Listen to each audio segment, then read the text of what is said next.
Je voudrais du soleil vert, des dentelles et des théières,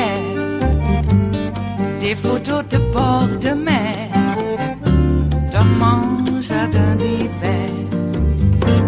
Je voudrais de la lumière, comme en Nouvelle-Angleterre. Je veux changer d'atmosphère, dans mon jardin d'hiver. Ma fleur sous la pluie de novembre, tes mains qui courent, je n'en peux plus de t'attendre. Les années passent, qu'il est loin, là je tombe. Nul ne peut nous entendre. Je voudrais du Fred Astaire, revoir un latte Cohen. That was Matt Whitaker, now the acting Attorney General of the United States, in a promotional video for a company called World Patent Marketing, a company for which Whitaker served on the board of advisors, a company which went out of business last year after the Federal Trade Commission accused it of scamming customers out of tens of millions of dollars. Now, according to the Wall Street Journal, patent marketing is currently the subject of a criminal investigation by the FBI, which of course falls under the authority of the U.S. Attorney General. The Journal cites a victim of the alleged scam who was contacted by the FBI and other people familiar with the matter. Elliot Mistal is back with me, and joining me now, Elliot Williams, former Deputy Assistant Attorney General of the Obama administration, and former federal prosecutor Paul Butler, who's in the box, in the penalty box. All right, since you're at a disadvantage, Paul, I'll let you go first. How can it be that the new acting Attorney General of the United States is also being investigated by the FBI? Is that a question for me? Yep. Yeah. I'm sorry. First, can I'm sorry. Yeah. You're in a box, so you can't see me. It's just we're just playing it by ear. So Joy, yeah, this guy Mark Whitaker, he's a walking conflict of interest. Yeah. I'm confident that not only will the professional ethics officers at the Department of Justice say that he cannot supervise the FBI investigation that's related to his own conduct, he also cannot supervise the Russian investigation because he has expressed very strong opinions on that. But, Joy, I really also wanted to take a moment to say bye, Felicia, to Attorney General William Beauregard Sessions. Because you're literally getting a fist bump from Ellie Mistal right now. You can't see it. He's literally giving you the fist from the '68 Olympics. Dude, in 2 years, Sessions took us back 20 years on issues like civil rights, criminal justice reform, and separation of church and state. The only thing that he did that showed integrity was to recuse himself from the Russian investigation, and that act of integrity is what got him fired. Yeah, absolutely. I'm going to come back to you in a minute, Ellie, but I'm going to go to the other prosecutor here first, because Whitaker, to Paul's point, his Twitter from July of 2017, he's made it private, but what is still, was able to be seen. Last year, he argued against legislation that would protect Robert Mueller, saying that from White House pressure, saying this would be a mistake, cannot have anyone unaccountable in executive branch, already protected enough. And then he also has said in an op-ed in July of 2016 that he would indict Hillary Clinton, lock her up over her emails. And per Vox yesterday, Whitaker privately provided advice to the president last year on how the White House might be able to pressure the Justice Department to investigate the president's political adversaries, dictator style. January 4th, 2019, the day after the new Congress comes in, this is the first set of subpoenas, the first set of interviews, and this is their first investigation. And what they need to do is haul him up there and ask him, number one, how many times did you skip over your boss and try to sit down with the President of the United States? Number two, how many times did you by yourself meet with the president? How many times did you meet with Attorney General Sessions and so on? What he's done is gone around the chain of command at the Justice Department to be essentially a crony or a stooge from the President of the United States. Yeah. And it's bad for the morale at the Justice Department. It's a conflict of interest because now there's all these investigations. The question now is, does he shut down the FBI investigation into himself? Right. Does Donald Trump shut down the investigation into him? Everybody's shutting down investigations into each other. It's like strangers on a train or something. It's amazing that the potential scam company is like the smaller news, right? Like the bigger news is that he's got multiple conflicts of interest. But I'm gonna let you have a moment with Jefferson because I know that you've been waiting for this moment with Jefferson Sessions. I'm gonna give you a moment. Go, Elliot. Look, anytime you can get a Confederate out of government is a good day. Yeah. Unintended? And that's not it's just accurate, right? And the reason why I'm particularly excited about Jeff Sessions leaving is because Donald Trump's MO is not to hire competent people. It's to hire incompetent sycophants. Right. And Matt Whitaker falls right in line as an incompetent sycophant of the Trump administration. We shouldn't be calling him the act. He's the pretending AG because his appointment is illegal. Okay. That's not just me saying that. That's Clarence Thomas saying that, right? The theory. Clarence Thomas. Clarence Thomas has a case saying that this exact kind of thing that Trump is trying to do, to appoint somebody to a Senate confirmable position based on a confirmation that happened long ago, is a violation of the appointments clause of the. Kellyanne Conway's husband is saying the same thing, right? So, it's not a liberal. If this was okay, then Barack Obama could have appointed Merrick Garland to the Supreme Court because Merrick Garland was Senate confirmed to be a U.S. attorney, just like Matthew Whitaker, right? So the appointment itself is illegal. But he's also, so far, it seems completely incompetent, not just because of the scandals. If you look at his legal reasoning, this guy doesn't believe in Marbury v. Madison. And without getting into legal weeds on that, hiring an attorney general who doesn't believe in Marbury v. Madison is like hiring an astronaut who doesn't believe in the theory of gravity. It might not affect his job, but eventually his spaceship's going to fall out of the sky. You're not going to know why. And like to jump on that legal point, it's literally it's like a doctor who doesn't believe in Tylenol. Or penicillin. Your strep is going to resolve itself, and it's so basic to lawyers. And I've been an attorney for almost 20 years. Right. I have never seen a graduate of law school and a serious attorney actually say that the fundamental case that sets up our judicial system in America is invalid or unlawful. It's not just his politics. It's staggeringly poor judgment as anyone to be put in that position. Wow. Paul Butler, jump in. Yeah, and if that's not all, he also does not believe in separation of church and state. He's on record as saying that judges should follow New Testament justice rather than the law. And for this person to now be the country's chief law enforcement officer, the most powerful prosecutor in the country, we're going backwards. Wait, come again. He thinks that judges should follow the New Testament and not the law. Are you serious right now? When he was running for Senate in the Iowa Republican primary against Joni Ernst, they were all saying that that a judge, talking about the Supreme Court, that a judge should follow natural law, which is code for saying they should follow biblical law. But Whitaker decided that wasn't enough for him. He went further and he said that specifically judges need to follow New Testament law, and they pressed him on it, and they were like, what about the Old Testament? He was like, no Jews, just New Testament law. Testament. Okay, so I'm wrapping my head around that right now, because we also, Elliot, have the fact that even if he weren't the guy, the alternatives are not better, right? The people who've been floated are Chris Christie, who was on the transition team, so he would, in theory, have to recuse. You have Pam Bondi, who took three checks. She took checks from Donald Trump, and Ivanka Trump, right? Around the time that she was considering and then deciding, I'm not going to investigate Trump University. You've got Chris Kobach, the guy who just lost the governorship of Kansas because he was too extreme for Kansas. Because he's a vote suppressing machine. Right. These are the options. It is Tuesday, the 13th of November of 2018, and you are in West Coast Cookbook and Speakeasy. I am your chef de cuisine, Justice Putnam, and our daily special is Tarrytown Chowder Tuesdays. Oh my, just a little bit of Hungarian hot paprika. Make it the smoked kind. It will make all the difference. Yes. Well, Trump is off to a tweet storm today. I guess indictments will be coming down real soon. And we have a story about someone who thinks that he'll be getting sent up the river. At least he says he will. I don't know if it's a funding scam or what. But we'll get into that a little bit. But indictments. It's in the air. It smells of high treason, doesn't it? Mm-hmm. It does. Well, I don't think they're going to be charging anybody with treason right now. If we're lucky, that'll come later. Is it because we hate them? No. But we hate what they do. I wish people would make that clear.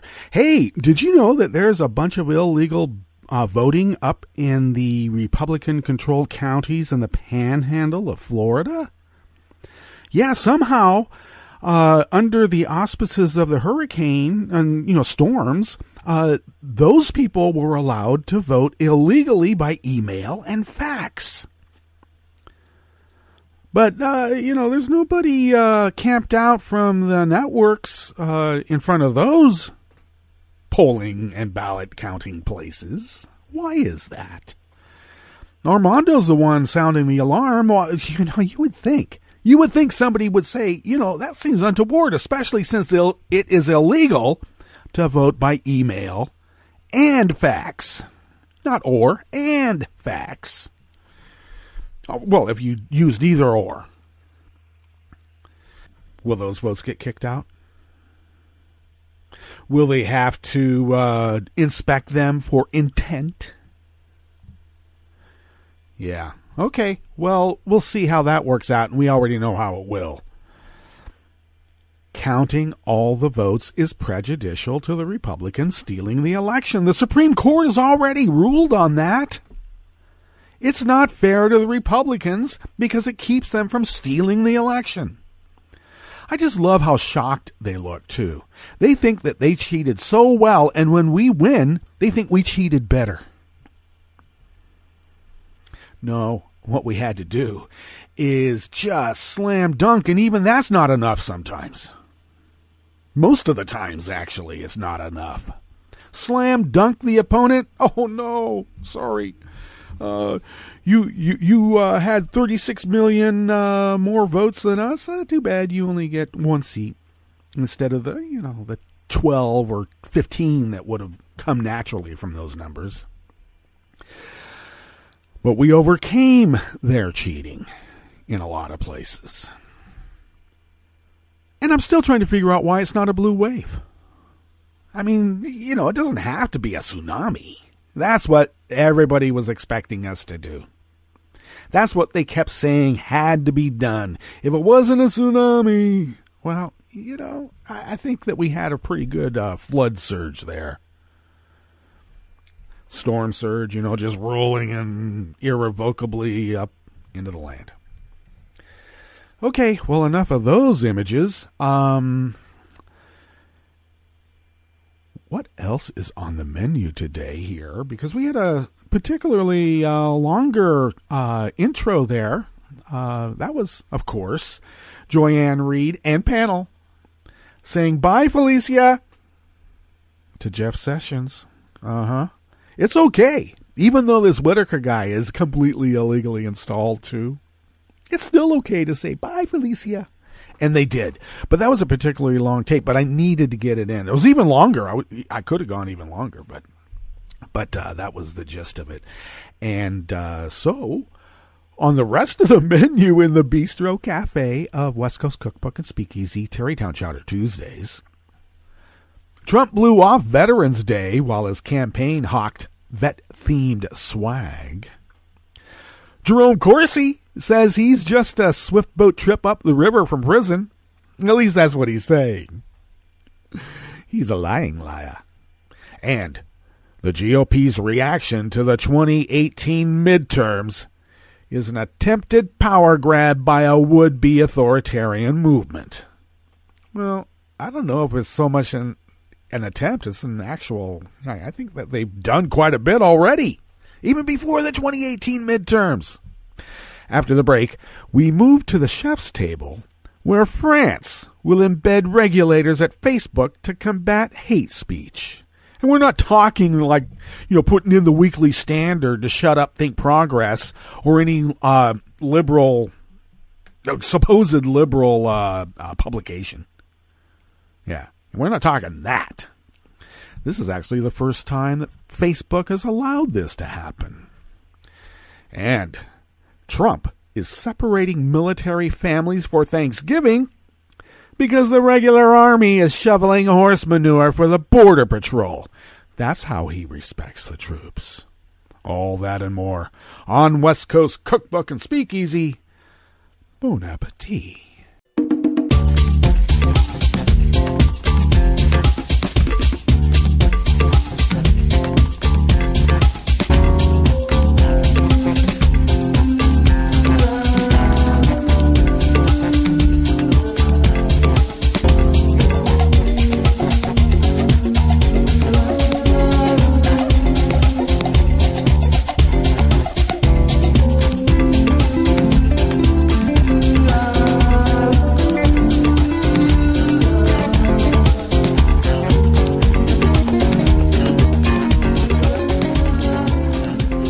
Go to our homepage at netrootsradio.com. Scroll to the bottom of the page. To the rightish is the chat room link, monitored by Kelly Lincoln. So please engage with us there. If you would like, would you then please take a gander to the leftish of the page at netrootsradio.com, and you will notice the contribute button. If you could please become a Patreon of Netroots Radio. Just a small recurring donation goes a long way here. We are truly unable to do this without you, and thank you for your generosity because it really does help pay the bills. Oh my gosh. And, we're getting to the point where we might need some more bandwidth too. So that adds on. Okay. So indeed, and truly from the heart, thank you for your generosity. You can follow Netroots Radio on Twitter at Netroots Radio. Thank you, Tom, for handling that platform. Kelly takes care of Facebook Live over on our Facebook page, so check us out over there. Do follow me on Twitter at Justice Putnam. I post a show notes and links diary, which is an integral part to this multimedia operation here. And that is posted, of course, about 10 minutes before showtime on or at Daily Goes, and I can be found there as Justice Putnam or the Justice Department. That shows up because I actually put in a little request that that Justice Department goes to me. The DOJ, they already have their thing. I'm expecting those royalties to roll in real soon because this was cyber squatting before they even called it cyber squatting. I think, to be honest with you, this was before even the Intel had a chip that they could put into your desktop. All right, so follow the show on Facebook, and we are on Twitter at Cookbook West. Pick up podcasts by way of Stitcher, Spreaker, TuneIn, YouTube, iHeart, iTunes, and wherever fine, and of course not so fine podcasts can be found. We're somewhere in there, in the mix. All right. Well, I've never experienced the absolute disdain of every institution of the United States and then purport to love the U.S. so much. I mean, there's been some people who are absolute hypocrites. But this is on a much grander scale, we do have to admit. So the idea of Trump blowing off Veterans Day, I know he had to meet Vlad, okay? And I got to tell you, I mean, the motorcade, he wouldn't take the motorcade? We're talking about France. I'm not even talking about the 2 miles to Arlington. 10 minutes. We go by way of motorcade in D.C., but we're talking about over in France. Somehow, all these other world leaders were able to get there to the national cemeteries. But Trump was told, well, his motorcade would, disrupt traffic. Well, I thought Trump loved that. I don't know. there's some people in that group that just have no idea about diplomacy. I would have said, hey, it's a military parade for you. You get to be in the lead. You get to wave. He would have gone then. Oliver Willis brings us this first offering here at the Bistro Cafe of West Coast Cookbook and Speakeasy, Tarrytown Chowder Tuesdays. Well, Trump skipped multiple Veterans Day ceremonies, but his campaign sent a fundraising email plugging Veterans for Trump t-shirts. Which reminds me, this Trumpy Bear? What the hell? Anybody who has seen The Game with Michael Douglas and Sean Penn, yeah, you're not going to be taking that Trumpy Bear into your house and putting him in front of the fireplace. No way. This Veterans Day weekend, Trump repeatedly refused to honor the sacrifices of American troops and then shamelessly exploited veterans in a bid for donations to his presidential campaign. He's a effing grifter. This guy, you know, the problem with these types is if they did it on a much higher class scale, you know, a little bit more exalted, these are bottom feeders. These are the types of people who saw up parking meters to crack them open to get the quarters, nickels, and dimes. I know there's some people out there so young they don't know what that is, but before people had like a chip in their wrist where you could just put it in front of a parking meter, yeah, you had to use actual jingling coins to make it work. In an email solicitation advertising a 40% off sale on campaign merch, the Trump-Pence Make America Great Again committee centered its sales pitch around Veterans Day. Well, who doesn't? I mean, you can go and buy a mattress on Veterans Day, and it was like you're on the same, even exalted scale as those who survived Normandy, as long as you buy the mattress. The email shows off military-themed products, including Veterans for Trump bumper stickers and T-shirts. Prospective buyers were told to enter the coupon code HONOR for their discount. Sales from all the products at Trump's online store go to his campaign committee and are considered political donations. Well, he had to give a lot of vig to Putin when he was over there. Okay, they met up. He did a brush pass with his Russian handler. He handed over some money for the mob side of it, and he handed over some intelligence for the government side of it. Excuse me.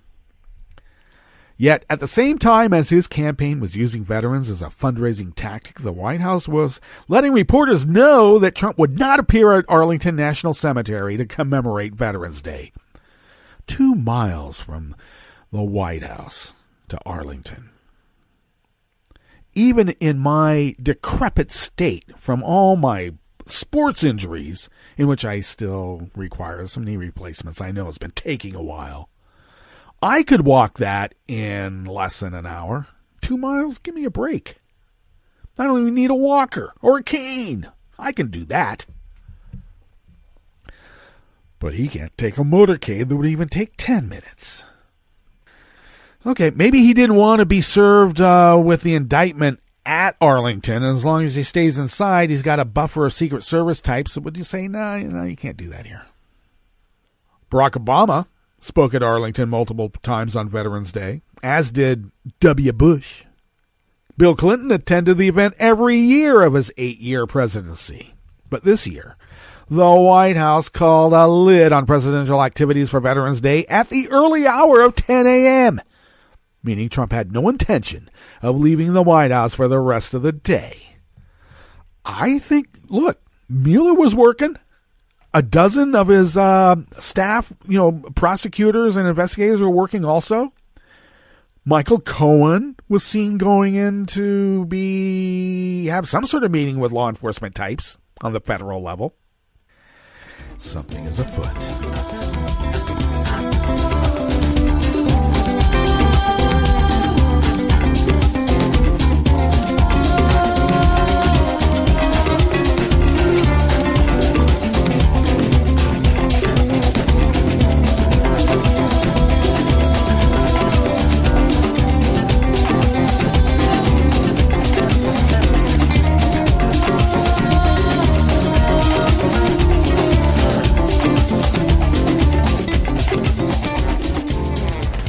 Matthew Chapman of Alternate brings us this next offering here on the Bistro Cafe of West Coast Cookbook and Speakeasy. Well, we all know Jerome Corsi, don't we? You know, he's the person who perpetuated this lie about what we know as swift boating. Yeah, do you know how that started, the term swift boat? For those of you who possibly may not have been around at that time, it's possible. Well, this fellow took John Kerry's military service to task. You also have to understand John Kerry at the end of World War III, the Vietnam War. That was just a police action, by the way, not really a war. Through his medals, he had been a highly decorated soldier. And he had thrown his medals over the fence of the White House. And to the right wing and some of those law and order types that really love authority, they hated Kerry forever and ever and ever after that. And Jerome Corsi was going to make bank on that. Grifter. I used to see this guy selling his books at Sam's Club in the parking lot. I kid you not, down in Orange County. And that swift boat was that Kerry's military service wasn't what they said it was. Because, he's a blue blood, John Kerry is. And, of course, he was making the lie that because of his blue blood elite status, he got some help with some heroic deeds that never occurred. Now, mind you, Corsi and any of his witnesses never served on the same swift boat as Kerry commanded, and those who did refuted absolutely everything that Corsi put out, and yet he still continues to sell that book through Regenery Press. Is that how it's pronounced? I don't know if he's doing it at Sam's Club anymore, because we know what happened to Sam's Club. Well, now Corsi, and let's not forget he's also a friend of Roger Stone, he went on a fundraising jag on his YouTube or whatever the video app that he uses to get whatever it is that he does out there, asking for money because he feels he's going to die in prison now. He's going to be indicted, and Mueller is sending him up the river, I hope on a swift boat. But Corsi, he's a staff writer for the World Nut Daily, on InfoWars a lot. Well, he's a lying liar. He makes book on all sorts of conspiracy theories, from Pizzagate, QAnon, you name it. So I don't know what to make of this that Corsi is doing. But if he's going to prison, one can only hope.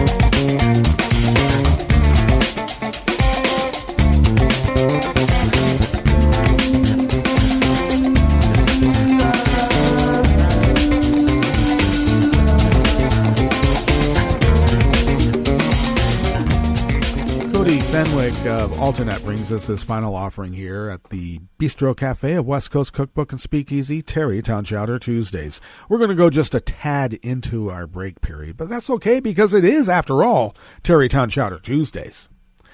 It's long been clear that Donald Trump has no interest in or regard for the notion of objective truth. He'll say and believe whatever he has to in order to perpetuate his own power as much as possible.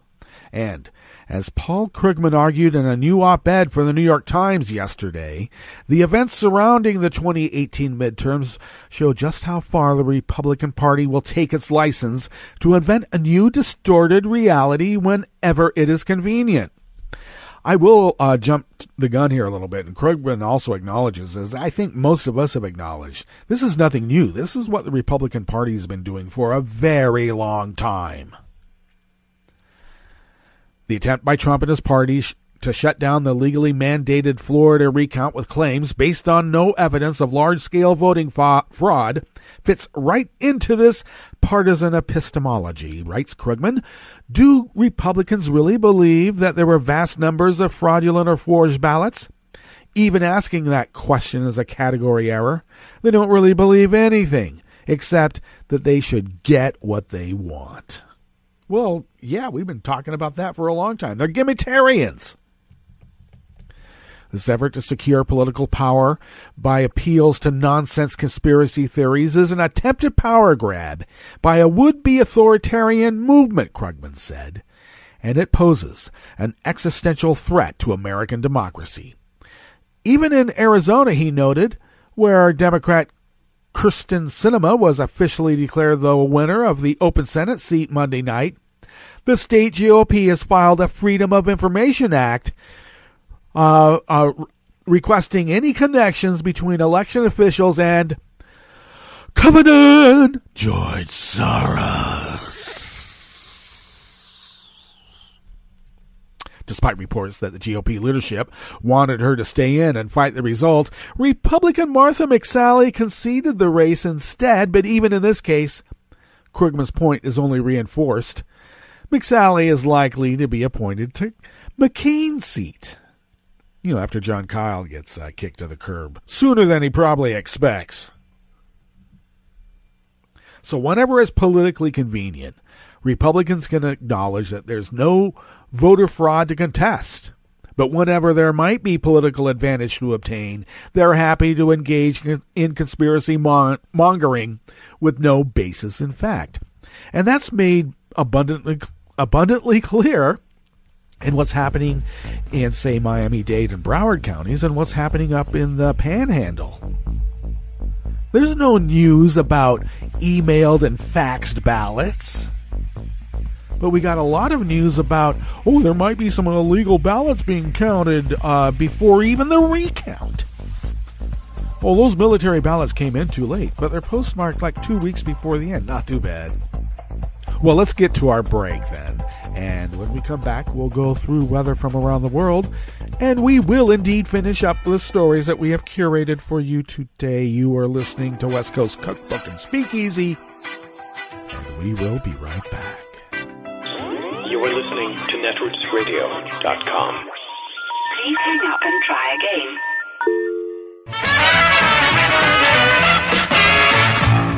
From a point at sea to the circles of your mind, a new force is at work for planetary transformation. New radio for a new Earth.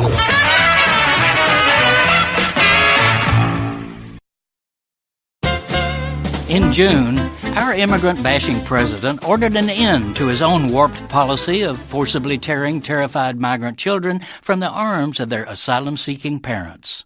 Trump declared, "I didn't like the sight or the feeling of families being separated." Yeah, bad optic, as PR consultants call scenes of such thuggishness. So he and we no longer have to witness nightly TV coverage of shrieking toddlers being taken from their parents and hauled off to federal warehouses. But wait, out of sight doesn't mean the depravity has ended. Some 500 of the 2,900 children who were snatched last spring are still in government custody, scared that they'll never see their parents again and traumatized by the uncertainty of what'll happen to them. Worse, more refugee children are being incarcerated every day as they seek asylum from the horrors of rapacious gang wars and abject poverty in their Central American homelands. More than 12,000 migrant children are now out of sight and out of mind in our government's warehouses, military bases, and sprawling tent cities. And Trump is requesting money to lock up another 20,000 children. All this trauma and cost is the result of the Trumpeteers' inhumane and failed zero-tolerance policy of jailing children, even babies, in hopes of scaring other refugees from seeking asylum in our land of opportunity. They created this humanitarian crisis, and rather than ending it by rushing in hundreds of lawyers and judges to process the asylum requests, Trump and his rabidly anti-immigrant ideologues are taxing us by building more jails for refugees, while also openly violating the law that says immigrant children cannot be locked up for more than 20 days. This is Jim Hightower saying, for more about Trump's sick and sickening policy, contact Kids in Need of Defense at supportkind.org. Need an antidote to the progressive blues? Want some good news about how grassroots folks are rebelling against the corporate powers and winning? Well, here's an easy-to-swallow pill for you, the Hightower Lowdown. Hightower's monthly newsletter will give you the lowdown, even as it lifts you up.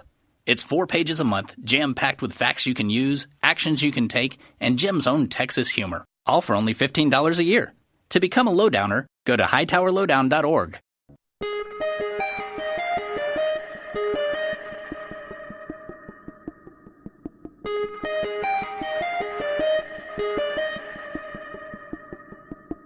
Jeff Sessions was the worst attorney general in modern American history. I'm Bill Newman, and this is the Civil Liberties Minute. And that's what the ACLU's executive director, Anthony Romero, recently said.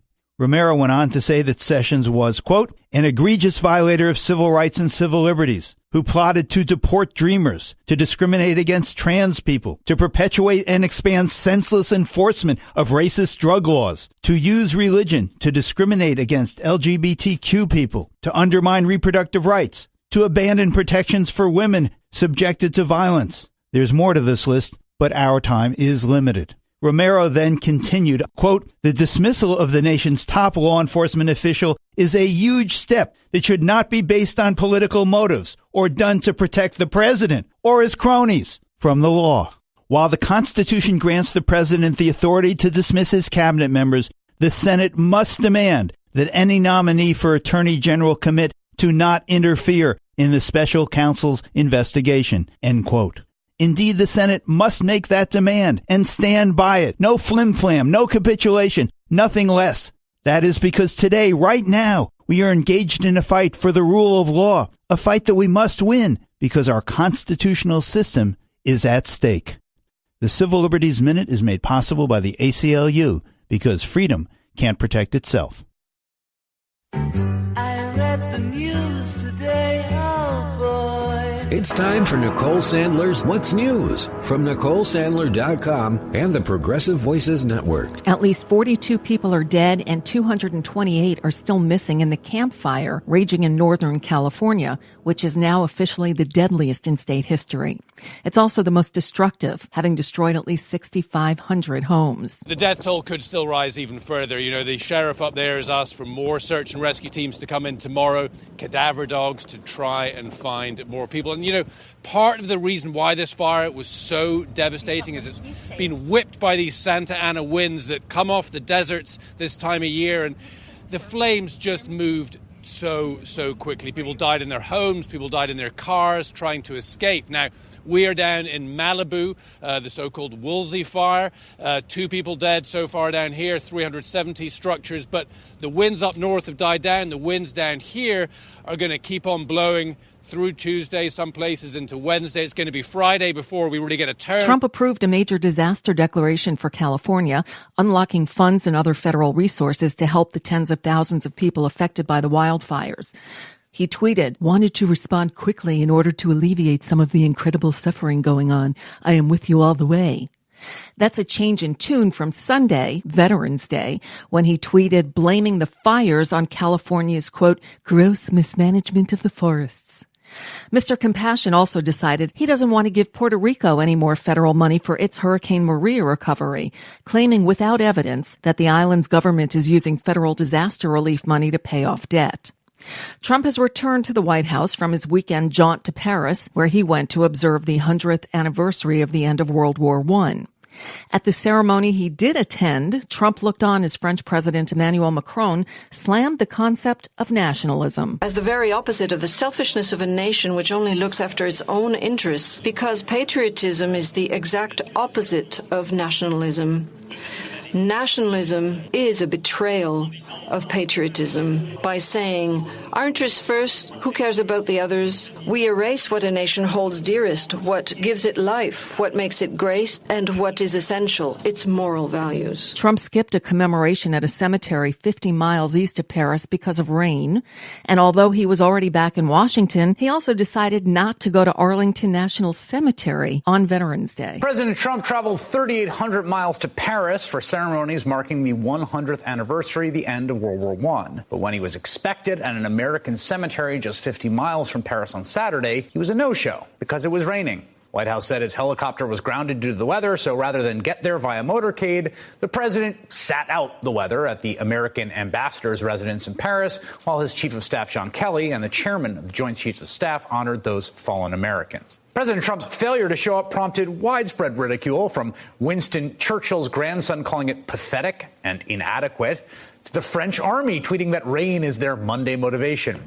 But the American president had other opportunities, like the solemn stroll of world leaders to the Arc de Triomphe on Sunday, a procession that he missed. He showed up to the ceremony separately. And then there was the event at another American cemetery in the suburbs of Paris, where he made snarky comments about the weather while welcoming veterans and honored guests. Frank DeVita. Thank you, Frank.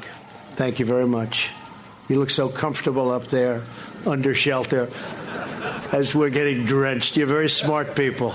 The president returned to the United States, and today, when Veterans Day is observed, a day when presidents traditionally visit Arlington National Cemetery to pay respects on behalf of the nation, President Trump, who had literally nothing on his official public schedule, decided to stay at home and tweet about stopping the vote in Florida instead. Election day was a week ago, but there's still some counting going on. Democrat Kyrsten Sinema won Arizona's U.S. Senate race to become the state's first female U.S. senator and the first out bisexual in the Senate. Sinema defeated Republican Martha McSally.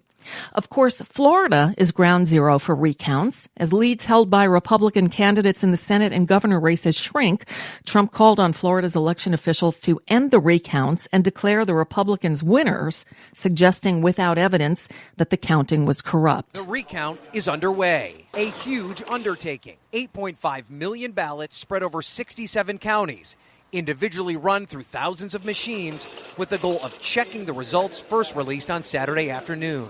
As the machines churn, the politicians are playing a public relations game, attempting to convince their supporters they will be victorious. What Bill Nelson needs to do now is what he would be asking me to do if I had lost the election, is to say, look, the election happened, let's go forward. But he's not. Governor Rick Scott, who's leading by just about 12,000 votes, believes he has won. A senior campaign official says he will travel to Washington this week and play the role of senator-elect, attending a photo op on Capitol Hill and participating in leadership elections. He's filed several lawsuits, and as governor, he's called on law enforcement and Attorney General Pam Bondi to keep watch on the recount. Scott's opponent, Bill Nelson, believes Scott, the governor, should not be involved in an election where Scott, the candidate, is running. Given his efforts to undermine the votes of Floridians, this is the only way that we can ensure the people's votes are protected. And that's a bit of what's news for now. I'm Nicole Sandler. If you appreciate these reports and the Nicole Sandler Show, I hope you'll consider making a contribution. My work is 100% listener funded, and I can't do it without your help. Find out more at NicoleSandler.com/donate. This is Solidarity News on Radio Labour. This is a Radio Labour report recorded on Monday, November 12th, 2018. I'm C. Marie Ainsborough. Unions around the world are engaged in campaigns to win equal pay for work of equal value. Globally, women earn only 77 cents for every dollar that men earn. As a result, women spend whole lifetimes earning less than men and retire into poverty. The global wage deficit of 23% less for women is wider when women have children in countries where there is no adequate childcare.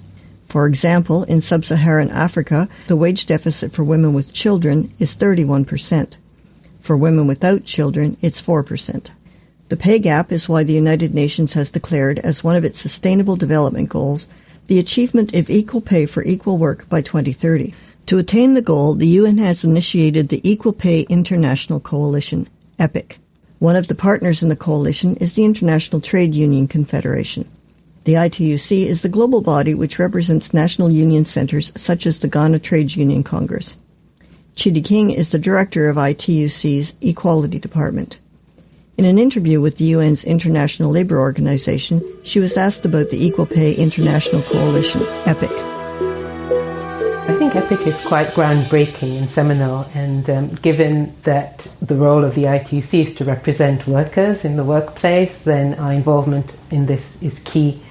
The persistence of the gender pay gap is perhaps the most tangible expression of discrimination against women in the workplace.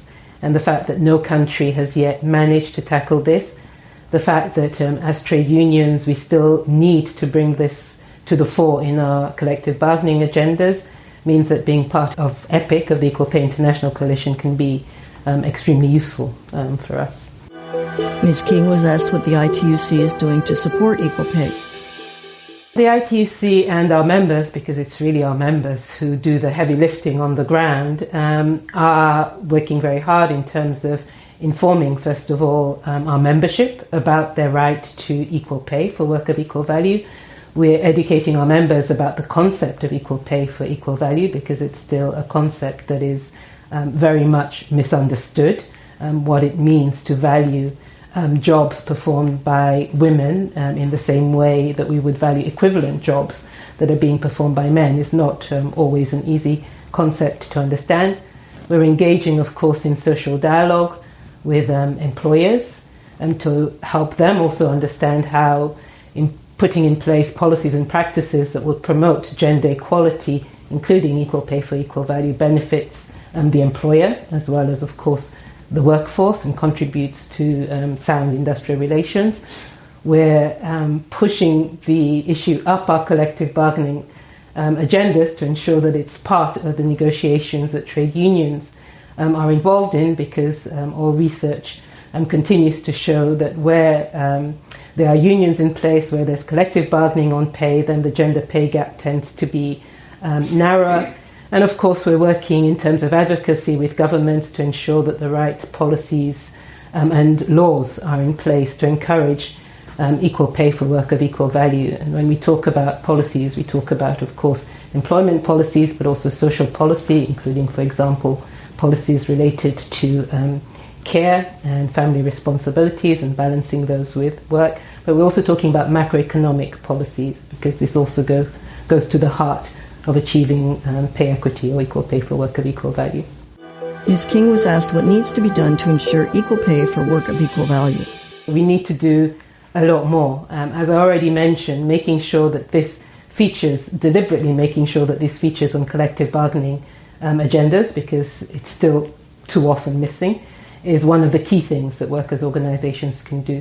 And then looking at how workplace policy functions and ensuring that the proper policies are in place that are going to encourage and foster the achievement of equal pay for work of equal value. So that's not just in looking at pay scales and making sure that these are gender neutral. And it really involves making sure that we ourselves are educated and understand what we mean by this concept of equal pay for work of equal value.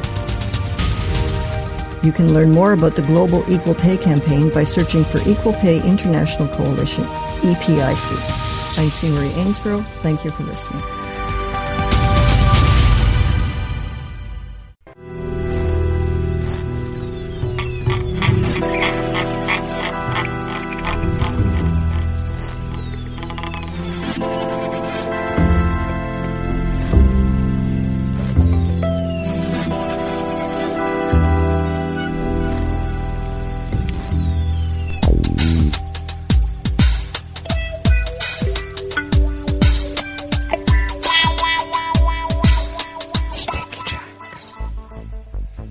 Thank you for accompanying us here to the Chef's Table at West Coast Cookbook and Speakeasy, Tarrytown Chowder Tuesdays.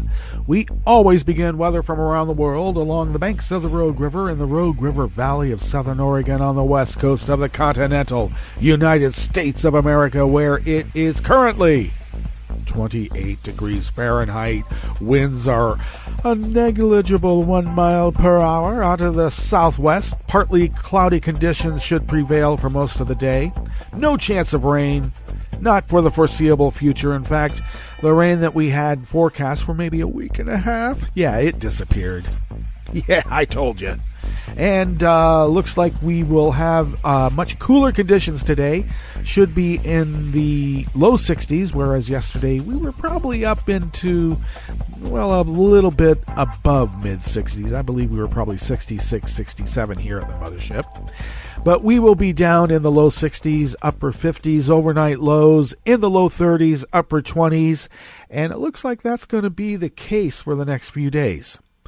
I have no data on pollen, so either we don't have pollen or there's just no data. The air quality index is good at 50, which is just one notch below moderate. So those of you with compromised systems, take care. The daytime UV index is a low at 2. In the green, by the way, as it's gauged here, and that's we're sliding to winter. Barometric pressure is holding steady at 30.43 inches. Visibility is up to 10 miles, and relative humidity right now is at 45% and is expected to drop possibly in the mid-20s. Yikes, it's going to be dry. Okay, so weather from around the world is brought to you by people's personal weather stations that they purchased. These people planted these purchased personal weather stations somewhere on their property, and these people positively live around the world. London is 55 degrees and sunny. Paris is 58 and partly cloudy. Rome is 65 and fair. Kiev is 29 and fair. Kabul is 48 and partly cloudy, which only makes you partly safe from the drones.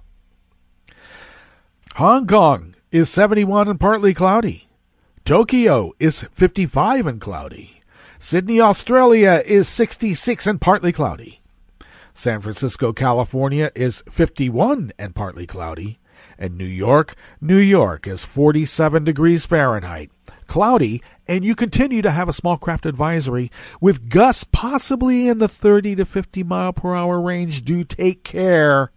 And that is weather from around the world, brought to you by people's personal weather stations that they purchased. These people planted these purchased personal weather stations somewhere on their property, and these people positively live around the world.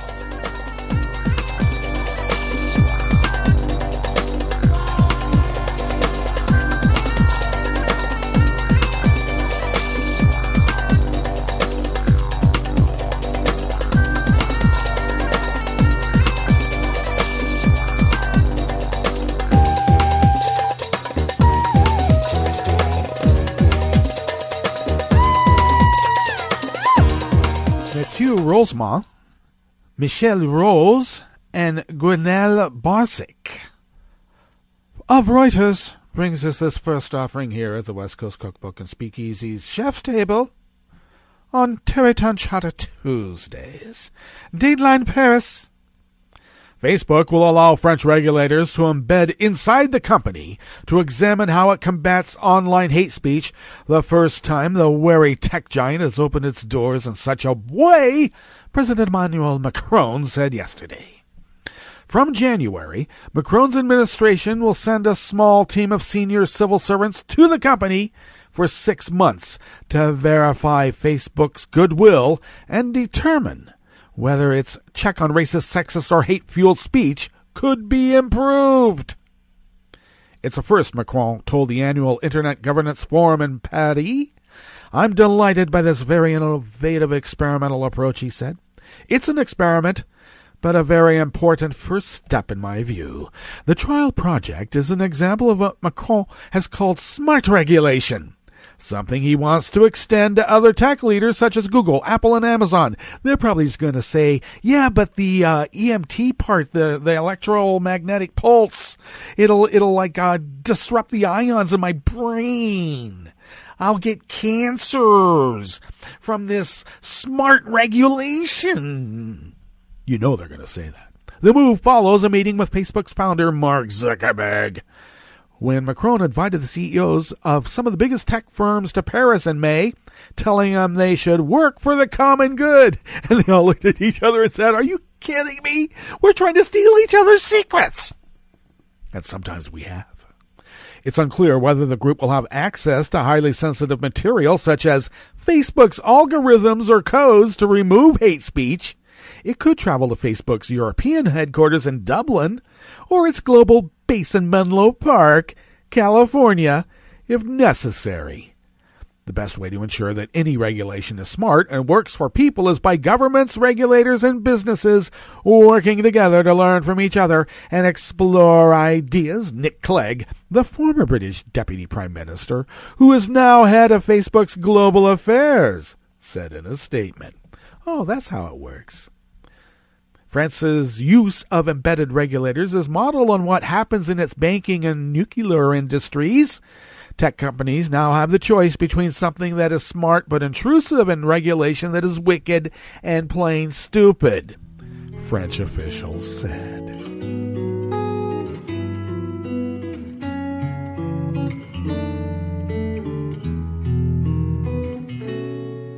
Je te donne seulement l'amour pour la vie entière, la promesse de me trouver à tes genoux. Aussitôt que tu m'appelles, rester toujours fidèle, c'est tout, c'est tout. Je te donne tous mes printemps, mes étés de mer, mes automnes quand les feuilles tombent partout. Si ce n'est pas une bonne affaire, je te donne tous mes hivers, c'est tout. Dan Desai Martin of Share Blue Media brings us this final offering here at the Chef's Table at West Coast Cookbook and Speakeasy.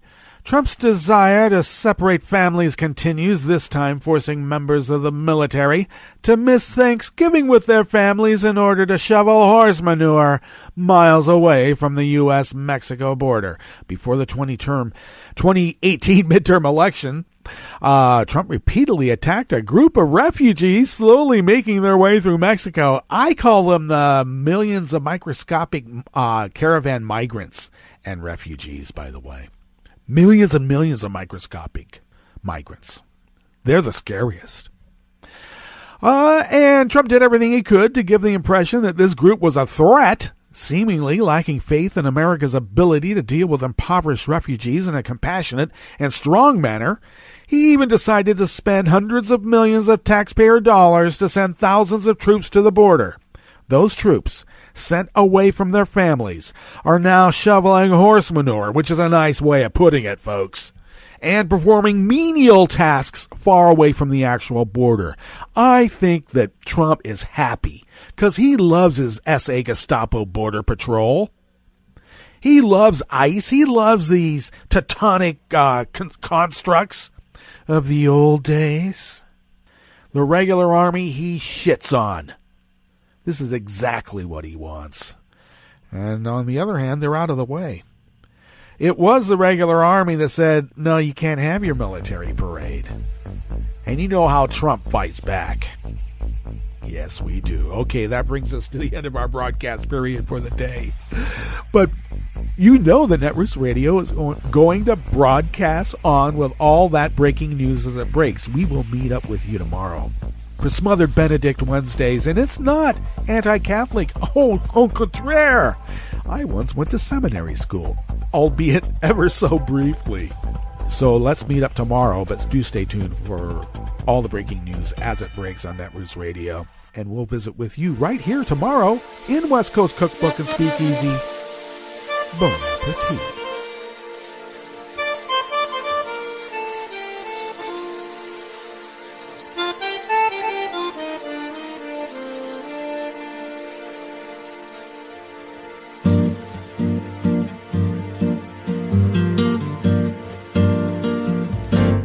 Je voudrais du soleil vert, des dentelles et des théâtres, des photos de bord de mer, dans mon jardin d'hiver. Je voudrais de la lumière, comme en Nouvelle-Angleterre. Je veux changer d'atmosphère, dans mon jardin d'hiver. robe à fleurs sous la pluie de novembre. Tes mains qui courent, je n'en peux plus de t'attendre. Les années passent, qu'il est loin, là je tombe. Nul ne peut nous entendre. Je voudrais du Fred Astaire, revoir un latte Goël. Je voudrais toujours te plaire dans mon jardin d'hiver. Je veux déjeuner par terre comme au long de golfe clair, t'embrasser les yeux ouverts dans mon jardin d'hiver. Ma robe à fleurs sous la pluie de novembre. Tes mains qui courent, je n'en peux plus de t'attendre. Les années passent, il est loin, là je tombe. Nul ne peut nous entendre. Ba-da-da-dum-di-da-dum, ba-da-da-dum-di-da-dum, ba-da-da-dum-di-da-dum, dans mon jardin d'hiver. Ba-da-da-dum-di-da-dum, ba-da-da-dum-di-da-dum, ba-da-da-dum-di-da-dum, dans mon jardin d'hiver. Dans mon jardin d'hiver, dans mon jardin d'hiver.